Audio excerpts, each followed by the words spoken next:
Did your parents ever tell you that money doesn't grow on trees? You're not alone. But unfortunately for a lot of us, that's all the financial advice we ever got. And now many of us are ready to take on the challenges of the real world and trying to make sense out of our financial affairs. But whether you're already out on your own or just thinking about it, the real world may be nothing like you imagined. In fact, you might be realizing just how tough it is out there. Why? Because money is a big deal. Maybe even more than you ever thought. It affects everything in your life. And you may be wondering, how am I ever going to do it all? That's why the best time to learn how to manage your own personal finances is right now. Because personal finance isn't just for your parents or for people with a lot of money. It's for everyone, including you. How you manage your personal finances now sets up habits that will stick with you for a lifetime. And though it's never too late or too early to start learning about managing your personal finances, the sooner you do, the longer you'll have to enjoy the benefits you're bound to reap. So let's get started.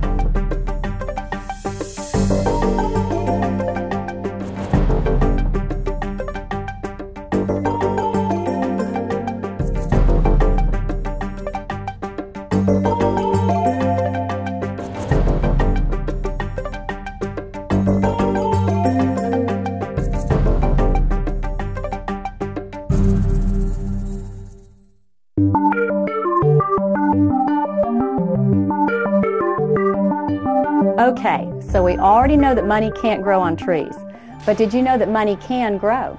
It can grow fast or slow, over a few months or many, many years, in all kinds of different places. But money can't grow under your mattress or buried in the backyard. You see, money may only grow when you help make it grow.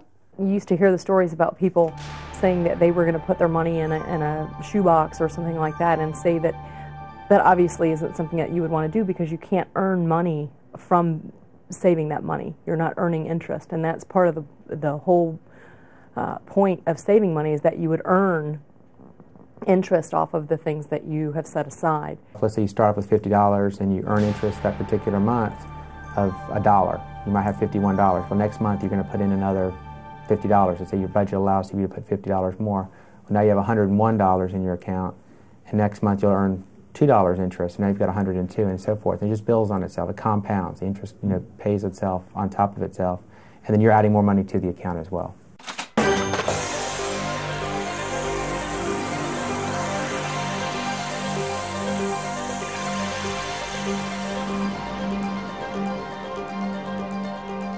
So what does it take to make your money grow? Surprisingly enough, it takes only a few dollars.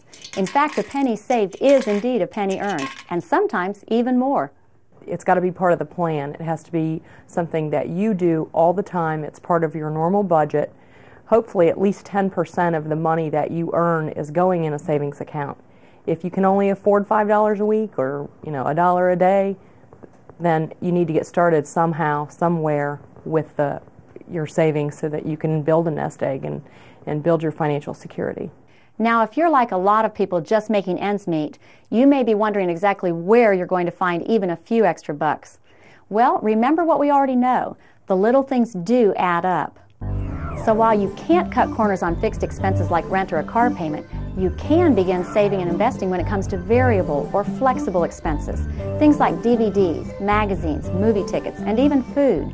The best way to find hidden money and start working towards some of your financial goals is actually take the time to start writing down everything you spend. And that's everything from the Coke or lottery ticket you buy in the morning on the way to work to the large expenses like your mortgage each month. You'll start to see a pattern. The lunch is out, the dinner's out, how often are you stopping by the grocery store, your trips to the department store, Walmart, Target, that actually you go in for a $10 item and come back out with a $120 bill.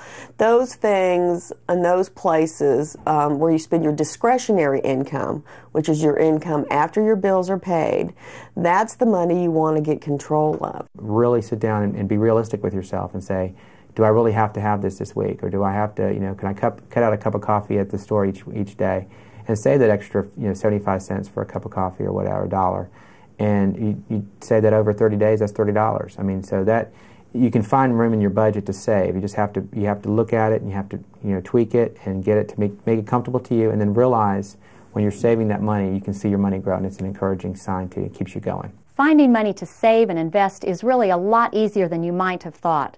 Anyone can do it, even you. The best thing that it does is it develops the habit of saving. So when it becomes a habit, you don't even think about it as, now I don't have that money to use this week or this month. It's, I need this for the future to build financial stability.